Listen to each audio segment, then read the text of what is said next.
Here, pick that thing up. Here, run me through the bottom again. Let's see what the bottom's all So about. here's the bottom. Well, first, check this out. So the flat deck, right? See how it's flat deck? Yeah. And it's not an S deck like old school boards or boards kind of like this. Sometimes have the S deck where they go like down, flat, up, and then back down. Right. But that makes the board really rigid the way it rides. When you cut all that foam out and put like a saddle in it, where nose to tail, it's scooped.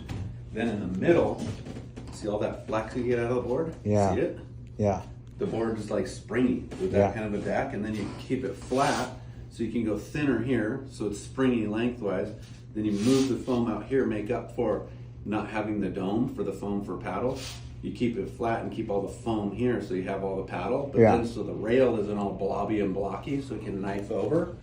You do like almost like Lopez down railer rails, you know, old school, almost like 70s, but then, you know, low, knifey, you know, future, like modern rail, and then keep it real thin back here through the fins so it'll knife over. Beak nose for paddle, keep that thickness up there, beak, plus it just looks cool. And then the bottom, remember in the 80s how boards were like really easy to ride, how they were flat bottom to panel beat, and you could ride them in anything, right? Right. Wide open sweet spot, but they wouldn't really hold when you pushed on them super hard. They'd slide out. So this is a combination of the 80s style, but with modern hull contour. So you got a little bit of V up here, panel V, split the water off the hull. Then you got single concave on your front foot, so you can get that front foot drive down the line. Great for point boards. And then triplane hull through here, so once you tip it, it's operating off this panel of the board on rail. And then to keep it even freer and tippier and unstuck, V's always stay really unstuck, but they can get slippy. So then I just cut concave into the V. It's called a spiral V.